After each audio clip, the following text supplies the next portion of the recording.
And I think recognizing that this is the arena of Satan and the arena of evil to pull us into all of this. If we're aware of it, that's part of the battle, is that having open eyes and mouth and ears to recognize what Satan can be up to.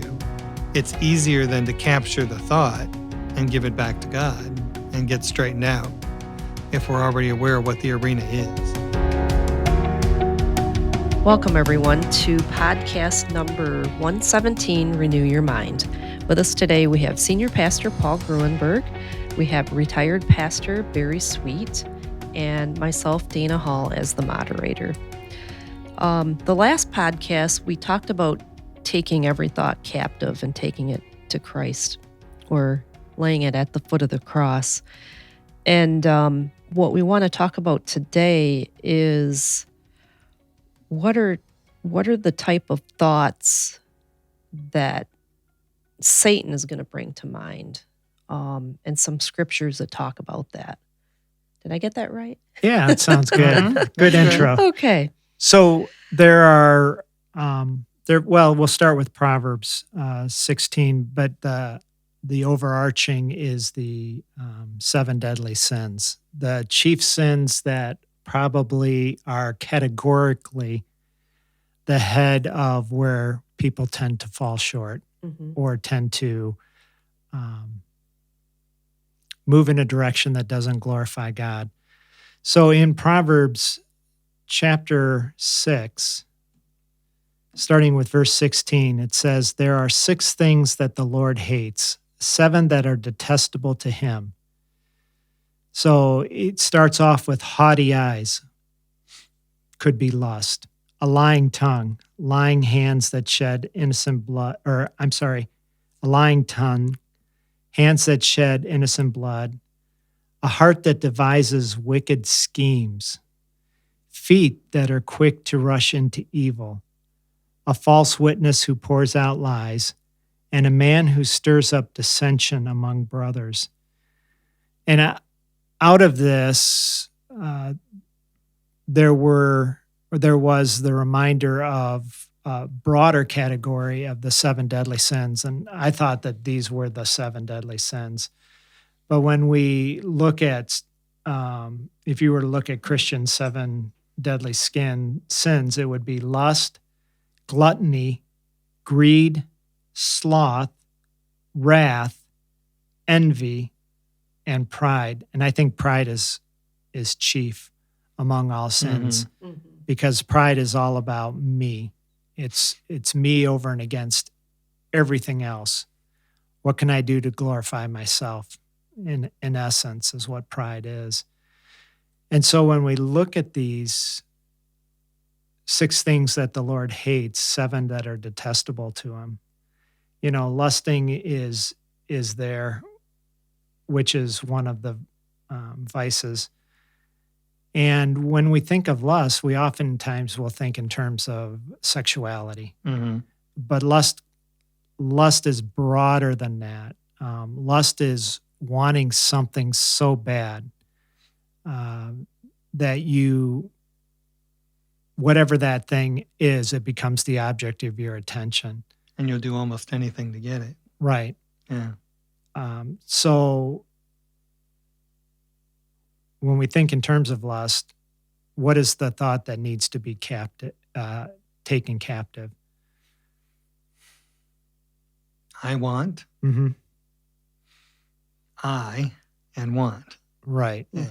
And the thought would be, is this a godly... a godly desire. Well, godly desire or a godly object that would enhance my relationship with God, or does it enhance my relationship with the world? Right. So we think in lust, gluttony. The opposite of lust, what I want is, they say, chastity. So they are tying it into sexuality. The lust is so much bigger. It is. Yeah. But oftentimes seen as a sexual desire. And oftentimes I would even say that would be something that would be harmful to others as well. Mm-hmm. Well, it's certainly not going to help your relationship at home. No. Yeah. I mean, out of that comes adultery, Mm-hmm. it comes unfaithfulness, Lying. Yeah. Mhm. All sorts of things crop up as a result of lust. The second one was gluttony. Gluttony is just wanting more of the same. We oftentimes tie gluttony to food. Right. And, in the world of cable TV, now we've got the Food Channel now. We've got now the reality food cook-offs. Yeah. And this is what... It's everywhere. Yeah. Yeah. Everyone's a chef or Mhm. a food person. And man, there are some really good-looking food out there to want to consume. But what is it that God... when I think of gluttony, what is it that God originally gave Adam and Eve to eat? Every seed-bearing plant and fruit of the tree. Meat wasn't introduced until after the fall. Right. Mm-hmm. And so that's a real plug for veganism. Yeah. Yeah. Oh, but gluttony is just over-consuming food, or it could be over-consuming, I don't know. Over-consuming. Just over-consuming. Yeah. Because gluttony isn't just food. Just like lust isn't just about sex. Right. It's over-consuming. Yeah. And the virtue is temperance or moderation. Mm-hmm.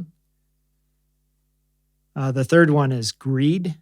They list as one of the 7 deadly sins. Again, I think there's a pattern building. Mm-hmm. Greed is all about me becoming more, Mm-hmm. in this case, oftentimes wealthy. At the expense often of someone else. At the expense of someone else. And the virtue for greed is charity, or sometimes called generosity. Mm-hmm. And, that was one of the interesting challenges for me as a young Christian in my 20s, was giving back to God. I didn't think I was making enough. Mm. And then to give back to God, that was one of the real blessings of Lene, my wife. She was like, "You always tithe." Oh, really? Uh-huh. And so she really helped me to understand giving back to God, being generous with your, in this case, finances, right? Mm-hmm. God has given you this. He's only asking for 10%. He could ask for 90% and say, you live off 10%. But he says, no, I just give 10% back to me. Mm-hmm. And I think that it goes beyond supporting the church. It helps us to have an open hand. It helps us to look to become more generous, not only financially, which is most of the time how we think of that, but with our time, our talents, our prayers, Even generous with our affirmation and praise. Mm-hmm. How can we encourage and affirm somebody else? That you have to have a generous heart in order to do that. Yeah. And to be able to see things in somebody else that others can't see. I'm glad you mentioned it was more than just money, because, Mm-hmm. I mean, your time and your words are just as important. Mm-hmm. And the idea of charity is helping others out, right? And if we're to be people of grace, charity and grace go right together. Mm-hmm. Mm-hmm. If we say we love, it's got to be unconditional, Mm-hmm. right? Sloth was the 4th on the list of 7 deadly sins. And when we think of sloth, we think of just not doing anything. Lazy. Not using the gifts that God has given us. Wasting, maybe. Wasting the gifts, Mm-hmm. yeah. I love that. And the virtue is to be diligent to use what God has given you for His glory. My favorite word is intentional. Intentional. Yeah. I like that too. Yeah. The 5th one is wrath, anger, unnecessary anger, being frustrated and it turning into anger, not being able to control your anger. I think in terms of what we say to other people. Mm. It comes out in spitefulness, Mhm. or it comes out in hurting words. And I think it's not being in control is part of it. Right. Yeah.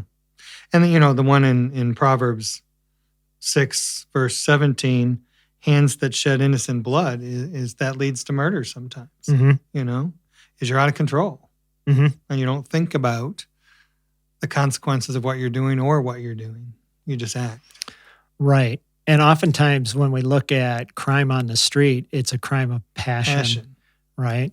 Yeah. So one is uncontrolled. And that's way different than when we think in terms of wartime. Yeah. And one of the fruits of the Spirit is self-control, which would be an opposite of that. Mm-hmm. Self-control, their virtue would be patience. Okay. To be patient, to seek to understand. I talk with married premarital couples, and this is an area where we talk in terms of seeking to understand somebody first and foremost. Mm-hmm. So if you seek to understand, then once you understand, it's not a black box. There's no reason to get angry. Mm-hmm. So wrath versus patience. And then the next one is envy. And envy is simply wanting something that's not yours, to where it overtakes you and you got to have it, which could lead to lying. It could lead to stealing. Mm-hmm. Wow, that person's got a lot more tech than I do. They got the newest iPhone or Android, and I've just got to have it now, and you don't have the money to spend on it. So it can create instability financially, as well as even in your own thinking. And the virtue for that was gratitude or kindness. Okay. Being grateful that somebody has something that they can use. Grateful that they've been blessed with that. Mm-hmm. Mm-hmm. And then the last one is pride. The seventh one is pride, which I think is the chief. Personally, I think is the chief sin. I think it undergirds all of these. Yeah, it gets us, and it gets everybody. I mean, if you want to be prideful and doing a good job, you can, You can be proud that you did a good job, right? That's Right. different. Yeah. Than being prideful. Yeah. I was thinking if you want to be perfect, then you don't want to show that you have any weakness, So that's what I was thinking. Okay. Prideful. Mm-hmm. It's putting a mask on to hide. Mm-hmm. Hide, yeah. But pride is all about me, putting me first, which is what all of these Right. come out of. It's I. I. And we're not thinking about what does God want, what do others need. Mm-hmm. It's me. Yeah. So when we look at this list, when we look at this Proverbs chapter 6, when we think in terms of spiritual warfare, then we have to be diligent to think about the thoughts that are coming through our frontal lobe, or whatever lobe it is in our brain, and asking ourselves the question. Now, I think of the chief question being, does this glorify God?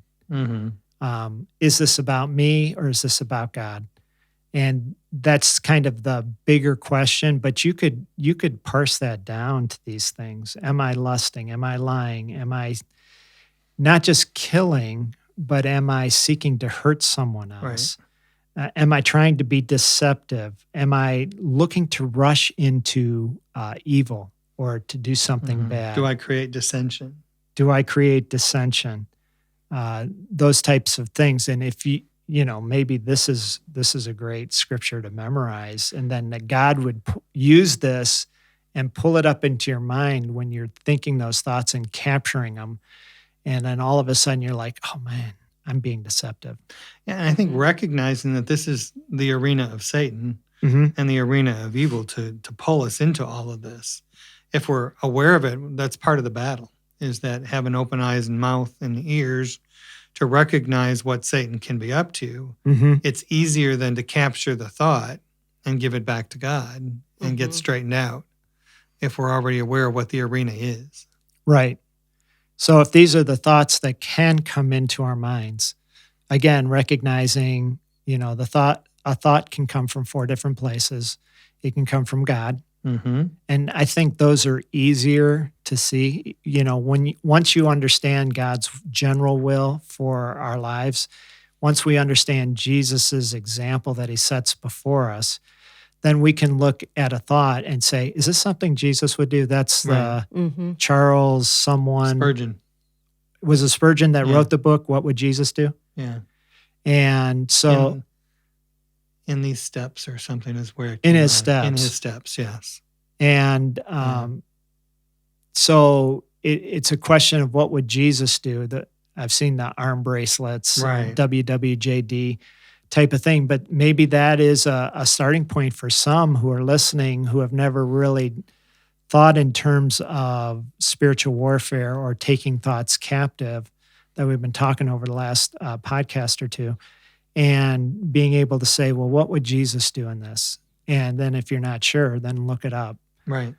But having said that, if you're someone who's becoming more aware of it, this would be something to understand, like you said, Barry, to understand the arena in which Satan deals, and to understand when you're opening the door to that potential arena area,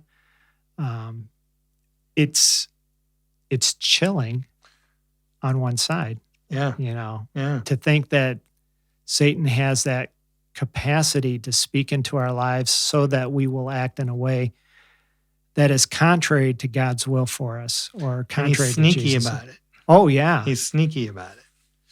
And we're often partway there before we realize we've opened that door. Right. Sometimes we don't even know we've opened it until we're already in the room. And that's where taking the thought captive is helpful, because then you can back out of the room. Right. Mm-hmm. It gives us a tool. I think the thought is the first thing that we have to do. Oh, absolutely. Yeah. And that could be attitudes. Yeah. Oh, let's talk attitudes, right? That's a whole podcast. That's a whole podcast. But our attitude toward different things, toward people, toward activities, the things our attitude allows us to take in. Sometimes we have to correct an attitude that would get rid of a whole set of potential thoughts that and that may be the stronghold piece that we referred to earlier, is that strongholds sometimes, I think often, show up in attitudes. Mm-hmm. What do you mean? Tell me again what you mean by stronghold. A stronghold is a place, and often an attitude in our life that's not healthy, that kind of controls us. Mm-hmm. We're not in control of it. It's in control of us. And modifying our behavior and our choices and our outlook on life even. Mm-hmm. And it's an area of our life that needs some major work. Mm-hmm. So, sticking with food. Yeah. Maybe the big more, one in the room. Yeah. Maybe more like for me, sugar, right? Yeah. I just...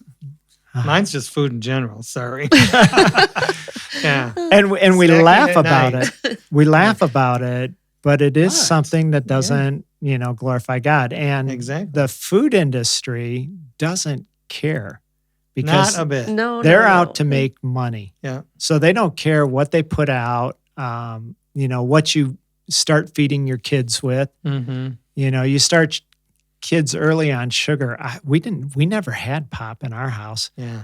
And Well, and I think about, I'm overweight and I'm aging, I'm retired, and what that effect is having on my body. And it does make me less able to do some things that I used to do. And I Right. think some of that is less able to serve Christ mm-hmm, because my body's more limited, mm-hmm, and I think that's one of the negatives. mm-hmm.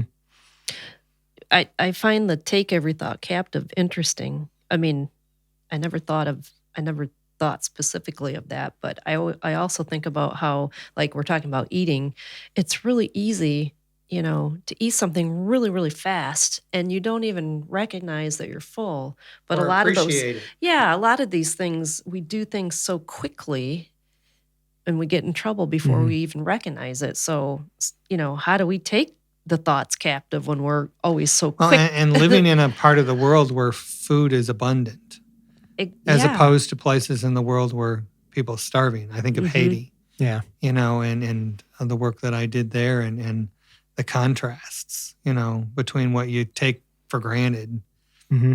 and kids starving right in front of you. Yeah. It is definitely an eye opener when you're walking into that community as a fat person, and there's people starving in front of you. Mm-hmm. Well, and when we think in terms of some of these other ones, like lust, I was just thinking in terms of the vice, but then what the world says, right? So lust, we've got pornography, Right. right? And it's even promoted. It's promoted. It's a huge industry. Yeah. Greed.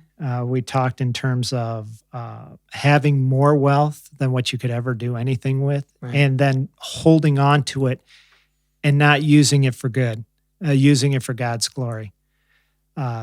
So greed isn't necessarily the accumulation of money.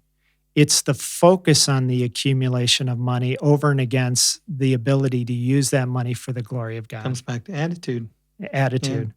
Slothfulness. My favorite is you deserve a break today. Oh, So yeah. get up and get away to Yeah. McDonald's. No.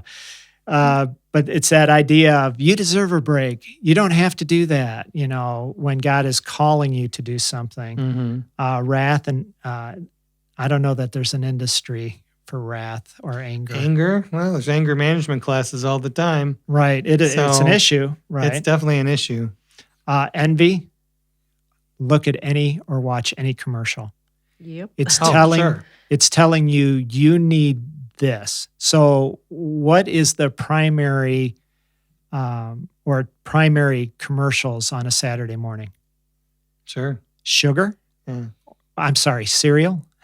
Which is Yeah. sugar. Yeah. And toys, Yeah. right? Because the primary audience is kids on a cartoon channel. Yeah. So they're going to attack what the desire is of a kid, Going back to the anger one, you said there isn't much. I'm thinking we live in such an angry world. Yeah. Mhm. Everybody's I think it's angry. everywhere. Yeah. Yeah. That anger's out of And control. it's your right to show Yeah. why you're angry. Right. And Oh, say that again. It's your you're right, right. to show why you're angry. And oftentimes it's over some perceived injustice. Yeah. Mhm. And sometimes that injustice is perceived only by you. And we're in a place where we can't even agree to disagree anymore. Mm-hmm. So I think anger is a huge issue Yeah. in our culture. Yep. And then the final And one. Satan's using it big time. Yeah. Right. And then the final one was pride. And the virtue for pride is humility, setting others above yourself, right? Just as Christ put others' needs above Mhm. himself. Yeah. Well, I think that's where we'll end this podcast. So thank you, both of you. Thanks to our listeners. And we come to you from the First United Methodist Church of Gaylord. We're located at 215 South Center Street, and we'd love to have you join in person. We have Sunday services at 9 a.m., which is a traditional service. And then we also have a contemporary service at 10:45 a.m. And if you have any questions, feel free to Google us. Our website can answer just about any of your questions. And or you can call the office at 989-732-5380. Thanks, everyone.